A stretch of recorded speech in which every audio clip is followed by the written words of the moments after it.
Hi everyone! Welcome back to my YouTube channel. Ngayon, for this video, magtuturo kung paano magbunot ng kilay.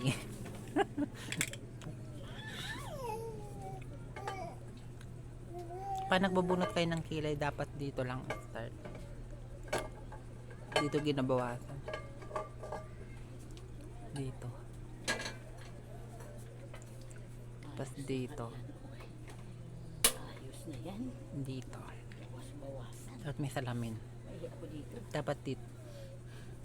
Kita ka sa video, dabuang ay.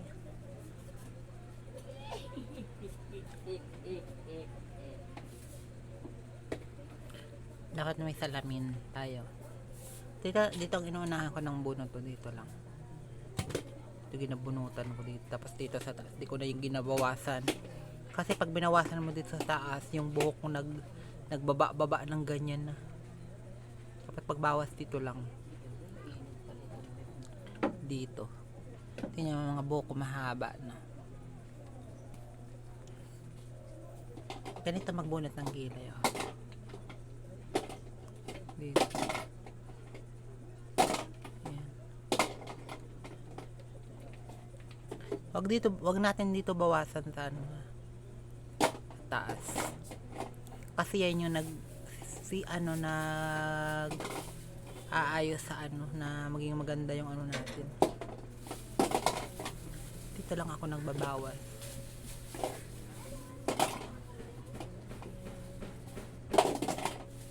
Ano naman, kahit wala namang ayos-ayos yung mga ano, okay lang.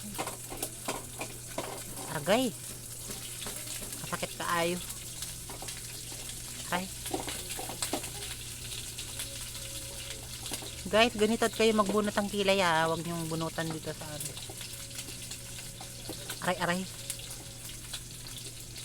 Sakit. Ayan. Hindi ko nang ginabuwasan ng maigi. Paragoy, kasakit. Sakit kaya. Sa mga may mga pera, binibila lang nila ng waxing. Ay. Maganda talaga pag waxing din. Kaya ngayon ay wala naman tayong pera eh. Wala pa tayong sweldo. Kaya tiis, aray-aray muna. Ayan o. Ganyan ako magbunot ng kilay.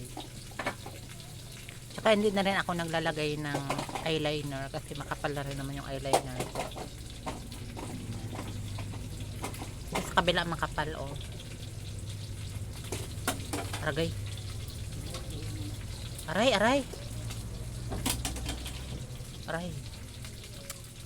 Oh my god, sakit. Sakit talaga magbunot ng kilay, aray ko.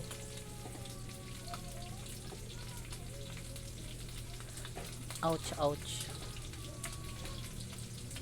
Parang naluha-luha na kaya ako. Aray! Ganyan na. Ano, mula na yung aking kilay. Sakit. Pero pag ano, thread, masakit din. Kaya kung gusto mong gumanda, mag-aray-aray ka. Aray-aray ka. Ouching. Ouch. Ganyan. Ganyan na ako magbunot ng kilay. May party na o, diba?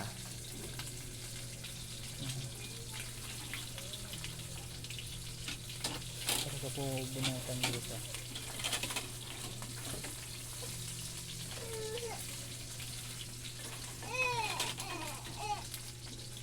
Aray. Ayan na. Ay, Sakit. mama. Tapos ito pa oh. Yan. Nabawasan ko dito sa ano. Yan. Nabawasan ko dito. May salamin dapat to.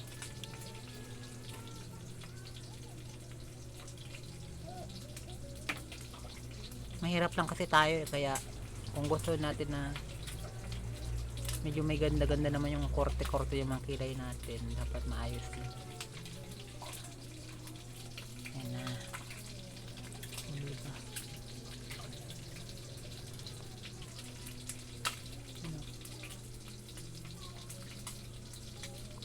Aray ko. Yan na. Kung dito, ikaw bahala kung gusto mo, kung anong gusto mong shape, kung ganun dito, kung gusto, depende naman yung sa kasay kung gaano kahaba yung yan mo. Yan. Okay na. Salamat. Yan lang muna kayo.